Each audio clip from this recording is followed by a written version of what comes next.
Paper differential equation के semester 4 के lecture number 7 में आज हम जो है दो टॉपिक पढ़ेंगे। इन दो टॉपिक में से एक टॉपिक यूनिट 3 का है जो डिफरेंशियल इक्वेशन वाली बुक में से है, और एक चैप्टर जो है यूनिट 2 का है जो पार्शियल डिफरेंशियल इक्वेशन में से है। इन दोनों टॉपिक को एक लेक्चर में मैंने इसलिए लिया है क्योंकि दोनों को सॉल्व करने का मेथड एक ही है। यूनिट 2 में हमने युगपत अवकल समीकरण पढ़ रखी है और उनको सॉल्व करने का मेथड हमने जो है लेक्चर नंबर 6 में पढ़ रखा है। अगर आपको वैसी वाली इक्वेशन दे रखी है तो आप विलोपन विधि से उनको सॉल्व करोगे, लेकिन कई बार हमें युगपत समीकरण इस तरह की भी दे रखी होती है, तो इनको कैसे सॉल्व करते हैं ये हम एग्जाम्पल के थ्रू ही समझेंगे। देखिए यहाँ पे हमें इक्वेशन दे रखी है dx upon z x z into x plus y is equals to d y upon z into x minus y is equals to d z upon x square plus y square. यहाँ से हमें इनको solve करना है। ऐसी वाली equations को solve करने का मतलब होता है आपको दो रिलेशन जो है वो लेके आने हैं, यहाँ पे दो इक्वेशंस लेके आनी है सॉल्व करके, और उन दोनों इक्वेशंस को लाने में आपको इन तीनों का कम से कम यूज़ करना है। मतलब जैसे आप ऐसा नहीं हो कि इन दोनों का यूज करके ही आप दोनों इक्वेशन ले आए तो इसका तो कोई यूज ही नहीं हुआ, तो इसका मतलब वो दो इक्वेशन इसका प्रॉपर आंसर इस इक्वेशन का कैसे बताएगी। आपको इन तीनों को यूज करते हुए किसी में आप ये दोनों यूज कर सकते हो, अगले में ये दोनों यूज कर सकते हो, या फिर ये दोनों यूज कर सकते हो, लेकिन आपको तीनों का कम से कम एक एक बार तो यूज करना ही है। तीनों जो रेशो है यहाँ पे इनका, और ये जो है आपको इनका यूज करते हुए दो इक्वेशंस लानी है। उन दोनों के कंबाइंड वो दोनों इक्वेशंस कंबाइंड रूप से इस इक्वेशन का क्या हो जाएगी, सॉल्यूशन।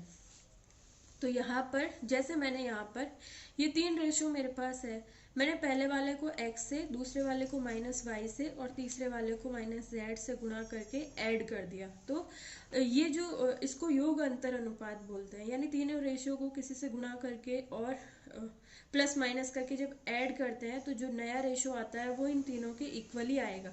जैसे ये तीनों आपस में इक्वल है, जो चौथा रेशो इनके योग अंतर अनुपात करने पे आएगा वो इनके इक्वल ही होगा। तो हमने क्या किया, पहले वाले को x से मल्टीप्लाई किया तो क्या हो जाएगा x dx, ऊपर तो x dx हो जाएगा, अपॉन में क्या हो जाएगा z into x square plus x Y.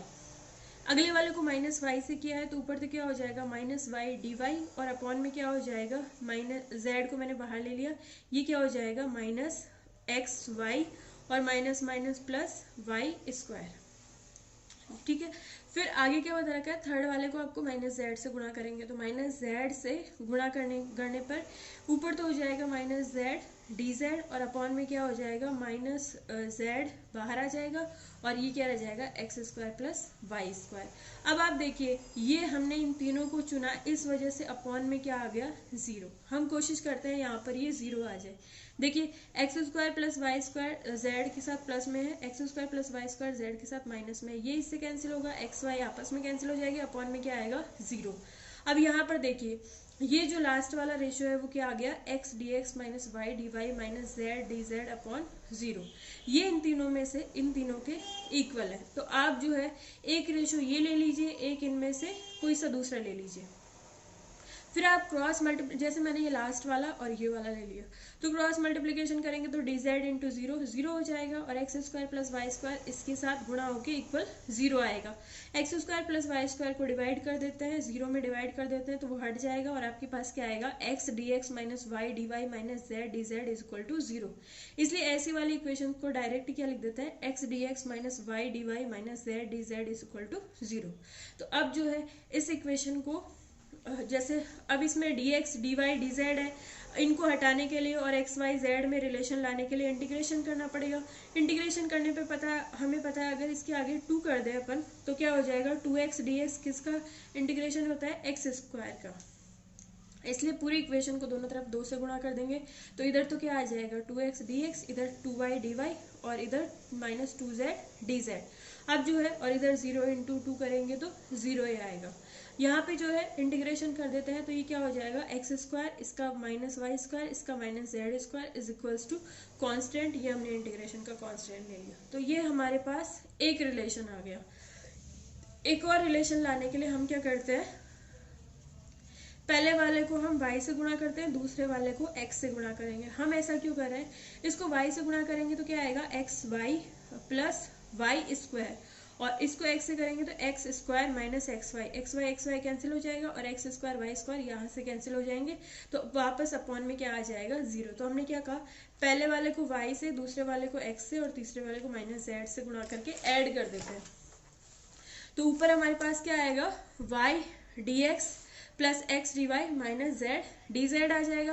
Upon में अपन कैलकुलेशन करेंगे तो वो 0 ही आएगा। आप जो है एक बार इसको कैलकुलेट करके देख लेना इसकी तरह, तो वो 0 आएगा। तो हम जो है इसको इक्वल 0 पुट कर देंगे, y d x plus x d y minus z d z equal to 0। Integration करेंगे तो y d x plus x d y को अपन क्या लिख सकते हैं, डी ऑफ एक्स वाई, क्योंकि एक्स वाई का डिफ्रेंशिएशन कर दे तो क्या आता है d x, y as it is रहता है और फिर अगले वाले में एक्स एज इट इज रहता है और वाई का क्या हो जाएगा डी वाई। तो इसको कंबाइंड लिखते हैं, ये किसका डिफरेंशिएशन है एक्स वाई का और ये minus z d z as it is.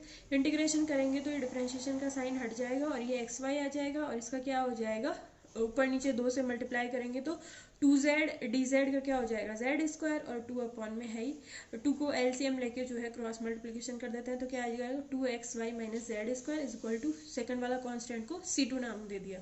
तो ये जो दो रिलेशन हमारे पास आए, x square minus y square minus z square is equal to c1 और 2xy minus z square is equal to c2, ये हमारे इक्वेशन के क्या हो जाएंगे सॉल्यूशन। तो हम क्या लिखेंगे, इक्वेशन 2 एंड 3 मिलकर जो है दिए हुए समीकरण का कंप्लीट सॉल्यूशन है।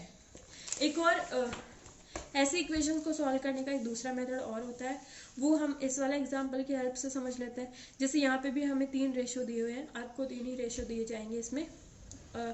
dx upon z is equal to d y upon minus z is equal to d z upon z square plus x y का होल स्क्वायर। अब देखिए यहाँ पे तो इन दोनों रेशो को लेंगे तो z आपस में कैंसिल आउट हो जाएंगे, dx इज इक्वल टू क्या आएगा माइनस डी वाई, दोनों तरफ का इंटीग्रेशन कर देंगे, इजीली आ जाएगा। तो हमने क्या किया, शुरू के 2 रेशियो ले लिए, प्रथम 2 भिन्न को लिया हमने, तो dx upon z is equal to d y minus z से z कैंसिल हो जाएगा, dx इज इक्वल टू क्या आएगा माइनस डी वाई।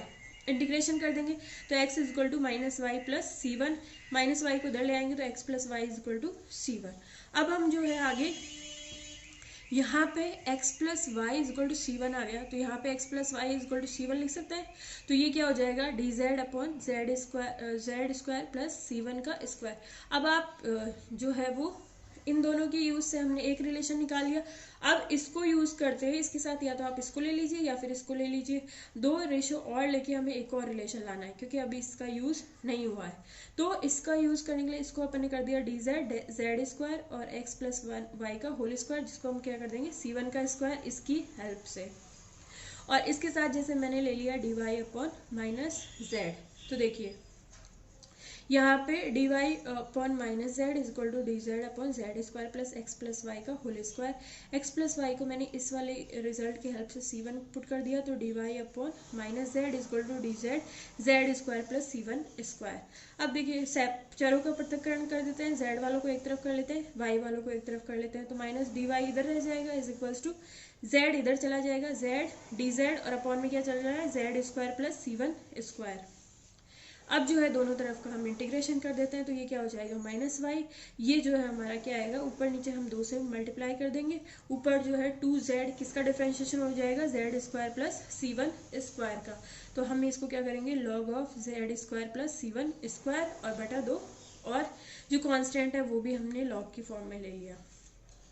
इस 2 का हम एलसीएम ले लेते हैं, तो ये क्या एलसीएम लेके क्रॉस मल्टीप्लिकेशन कर देते हैं, तो ये तो क्या हो जाएगा माइनस 2y, इधर करेंगे तो 2 इंटू लॉग ऑफ c आएगा, 2 को पावर में भेज देंगे c स्क्वायर, नया कांस्टेंट आएगा c स्क्वायर को अपन क्या मान लेंगे c2, तो ये क्या हो जाएगा माइनस लॉग c2, ये माइनस 2y, ये 2 जो है दोनों तरफ बैलेंस हो गया, ये log of z square plus c1 square. Log of a minus log of b is equal to होता है log of a upon b, तो ये क्या हो जाएगा log of z square plus c1 square upon c2, ये minus 2y। Anti log ले लेंगे तो क्या हो जाएगा e की power minus 2y is equals to z square plus c1 square upon c2 को मल्टीप्लाई कर देते हैं, तो z square plus c1 square is equal to c2 e की पावर माइनस 2y। यहाँ पे C1 की वैल्यू पुट कर देते हैं तो z² plus x plus 1y का होल स्क्वायर जो कि C1 है is equals to C2 e⁻²y। ये हमारे पास दूसरा रिलेशन आ गया। तो रिलेशन सेकंड और थर्ड जो है वो मिलकर इक्वेशन 1 का क्या हो जाएंगे, कंप्लीट सॉल्यूशन। अगर आपको ऐसे रेशो दिए हुए हैं तो इनको सॉल्व करने के ये दो मेथड होते हैं। आप जो है वो अगर ऐसे क्वेश्चन आते हैं तो उनको अटेम्प्ट करने की कोशिश कीजिए, ये हो जाते हैं। बस आपको थोड़ा सोचना पड़ता है कि इनमें से कौन से रेशो ले कि इजीली इंटीग्रेशन हो जाए। ये आपका युगपत अवकल समीकरण में ये दो टॉपिक थे, जो एक टॉपिक जो है मैंने लेक्चर 6 में करवा दिया और ये सेकंड टॉपिक था। ये आपका युगपत अवकल समीकरण वाला चैप्टर 5 कंप्लीट है। इसके बाद जो है हम एक पार्शियल का छोटा सा टॉपिक ले रहे हैं और वो टॉपिक मैं यहाँ पे इसलिए ले रही हूँ क्योंकि ये बिल्कुल इसका सॉल्यूशन मेथड जो है बिल्कुल वैसा है जैसा हमने अभी इस वाले रेशो वाले इक्वेशंस को सॉल्व करने के लिए यूज़ किया है। थोड़ी सी डेफिनेशन है पहले। ये पार्शियल की बात चल रही। पार्शियल आंशिक अवकल समीकरण में क्या होता है, स्वतंत्र चर दो होते हैं x और y और परतंत्र चर क्या होता है, z होता है। तो लाग्रांज समीकरण उस वाले समीकरण को कहते हैं जो इस टाइप की हो, capital P into small p plus capital Q into small q is equals to r। यहाँ पे कैपिटल P, कैपिटल Q और कैपिटल R तो जो है x y z के फंक्शन होते हैं और स्मॉल p जो है हमें पता है क्या होता है, delta z upon delta x. Small q जो है delta z upon delta y होता है। यानी z का जब x के लिए आंशिक अवकलन करते हैं तो स्मॉल p आता है और जब z का y के लिए आंशिक अवकलन करते हैं तो स्मॉल q आता है। इस वाले इक्वेशन को लाग्रांज की लीनियर इक्वेशन कहते हैं। इसको सॉल्व करने के लिए हम एक सहायक समीकरण बनाते हैं जो कि इस तरह की होती है, dx अपॉन कैपिटल P आपको यहाँ से मिल जाएगा इक्वेशन में से, dy upon capital Q is equals to dz upon capital R। तो ये क्या हो जाएगा, dz upon capital P dy upon capital Q is equal to dz upon capital R। ये होती है लाग्रांज की सहायक समीकरण। इसको सॉल्व करके हमें अभी पिछले वाले मेथड की तरह ही दो इक्वेशन लानी होती है, वो हमारा क्या हो जाता है, सॉल्यूशन। इसलिए इस वाले टॉपिक को मैंने इस लेक्चर में लिया है। तो हम क्या करते हैं, इक्वेशन 2 को हल करने पर एक्स वाई जेड में दो रिलेशन जो है हमें u और v, उनको नाम दे दीजिए, वो हमें प्राप्त होंगे जो मिलकर इक्वेशन 1 का वहाँ पे हमें। तो ये मेथड ये कहता है कि इक्वेशन 2 जो हमारी लाग्रांज की सहायक समीकरण है, इसको सॉल्व करने पर एक्स वाई जेड में हमें दो रिलेशन मिलेंगे जिनको अपन ने u और v नाम दे दिया। वहाँ पे हम पिछले वाले मेथड में तो लिखते थे कि ये दोनों रिलेशन मिलके इस वाले इक्वेशन का कंप्लीट सॉल्यूशन होंगे। पार्शियल में हम इस तरह लिखेंगे कि ये u और v दो रिलेशन है, इनको अपन लिखेंगे phi u v is equals to 0। ये जो है इक्वेशन 1 जो लाग्रांज की समीकरण है उसका क्या हो जाएगा यहाँ पर व्यापक हल। इसको जो है इस वाले मेथड से और ज़्यादा क्लियर कर लेते हैं। तो यहाँ पर देखिए एग्जाम्पल दिया हुआ है y² z upon x into small p plus z x small q is equal to y²। ये लाग्रांज की समीकरण है क्योंकि यहाँ पे p और q जो है वो एक एक घात में है, तो ये कैपिटल p हो जाएगा, ये स्मॉल p प्लस ये कैपिटल q, ये small q is equal to ये y²। लाग्रांज की समीकरण को पहचानने का एक ही तरीका है, पूरी इक्वेशन में आपको x y z दिए हुए होंगे लेकिन p और q जो है वो सिंगल पावर में होने चाहिए और यहाँ पे आपको RST नहीं मिलेंगे और p² q² p into Q type की टर्म भी नहीं होगी। p और q दोनों सिंगल पावर में होंगे और आपस में मल्टीप्लाइड नहीं होंगे। बाकी इनके साथ जो गुणा है वो x y z के फंक्शन होंगे। ऐसे वाली इक्वेशन हमारी लाग्रांज की इक्वेशन होती है। तो ये लाग्रांज की समीकरण है, इससे कंपेयर करेंगे तो कैपिटल P, कैपिटल Q और कैपिटल R की वैल्यू मिल जाएगी। कैपिटल P क्या है, जो स्मॉल p के साथ गुणा है, यानी कि y² z upon x. Capital Q क्या है, जो स्मॉल q के साथ गुणा हो रखा है z x। और जो इक्वेशन के राइट हैंड साइड में है वो हमारा r है, तो ये क्या हो जाएगा, y² क्या हो जाएगा हमारा r। अब हम जो है लाग्रांज की सहायक समीकरण बना लेते हैं। आपको कैपिटल P, Q, R की वैल्यू मिल गई तो लाग्रांज की सहायक समीकरण क्या हो जाएगी, dx upon capital P is equal to dy upon capital Q is equal to dz upon capital R। Lagrange की सहायक समीकरण में P, Q, R की वैल्यू हम अपन पुट कर देते हैं। तो dx अपॉन क्या हो जाएगा, y² z अपॉन x ऊपर आके मल्टीप्लाई हो जाएगा तो ये हो जाएगा x dx upon y² z is equals to dy upon क्या होगा zx और is equals to dz upon y²। ये आपके पास तीन रेशियो हो गए, बिल्कुल वैसा ही केस हो गया जो पिछले वाले मेथड में पढ़ा था। तो ये आपके ऊपर चॉइस पे डिपेंड करता है कि आप इनको कैसे सॉल्व करते हैं। तीनों का कम से कम एक एक बार तो यूज करना ही है, दो रिलेशन लाने हैं। तो देखिए, अगर इन दोनों रेशियो को लेते हैं तो z कैंसिल हो जाएगा, सिर्फ एक्स वाई बचेंगे, चरों का पृथक्करण कर देंगे और आपके पास इंटीग्रेशन करने पे रिलेशन आ जाएगा। तो हम इसको बाद में लेंगे, पहले क्या लिया है, सेकेंड, फर्स्ट एंड थर्ड को। फर्स्ट एंड थर्ड को क्यों लिया है, क्योंकि इसमें भी वाई स्क्वायर कैंसिल हो सकता है, आपको x d x upon Z और डी जेड यानी एक्स और जेड ही बचेगा। तो फर्स्ट और थर्ड को लिया तो क्या हो जाएगा, x d x upon y square z is equal to d z upon y square cancel हो गया, इधर क्या बचेगा, x d x upon z, इधर d z upon one. Cross multiplication चरों का पृथक्करण कर देंगे तो क्या आएगा, x d x is equal to z d z. Integration कर देंगे तो क्या आएगा, इसका हो जाएगा एक्स स्क्वायर, इसका हो जाएगा जेड स्क्वायर, अपॉन में जो 2 है उसको अपन कांस्टेंट में बैलेंस कर देंगे तो आपके पास क्या आएगा, x square minus z square equal to C1। एक रिलेशन आ गया। एक दूसरा रिलेशन जो मैंने आपको कहा था कि फर्स्ट और सेकंड को लेंगे तो जेड कैंसिल आउट हो जाएगा, सिर्फ एक्स वाई में बचेगा। तो फर्स्ट एंड सेकंड जो रेशियो है उनको लिया तो क्या, फर्स्ट वाला क्या है, x d x upon y square z, second वाला क्या है, d y upon z x. तो यहाँ पर z से z कैंसिल हो जाएगा, ये हो जाएगा x d y upon y square और ये हो जाएगा डी वाई अपॉन एक्स। चरों का पृथक्करण कर लेते हैं तो ये x इधर जाके क्या हो जाएगा, एक्स स्क्वायर डी एक्स, ये क्या आ जाएगा, y square d y. Integration कर देते हैं तो इसका क्या होगा, एक्स क्यूब अपॉन 3, इसका हो जाएगा इधर लाने पर minus y cube upon 3 is equal to C2। यहाँ पे जो है एलसीएम 3 लेके इसको क्रॉस मल्टीप्लीकेशन कर देते हैं, नए कांस्टेंट को C2 डैश नाम दे देते हैं। तो ये क्या हो जाएगा, x cube minus y cube is equal to C2 dash.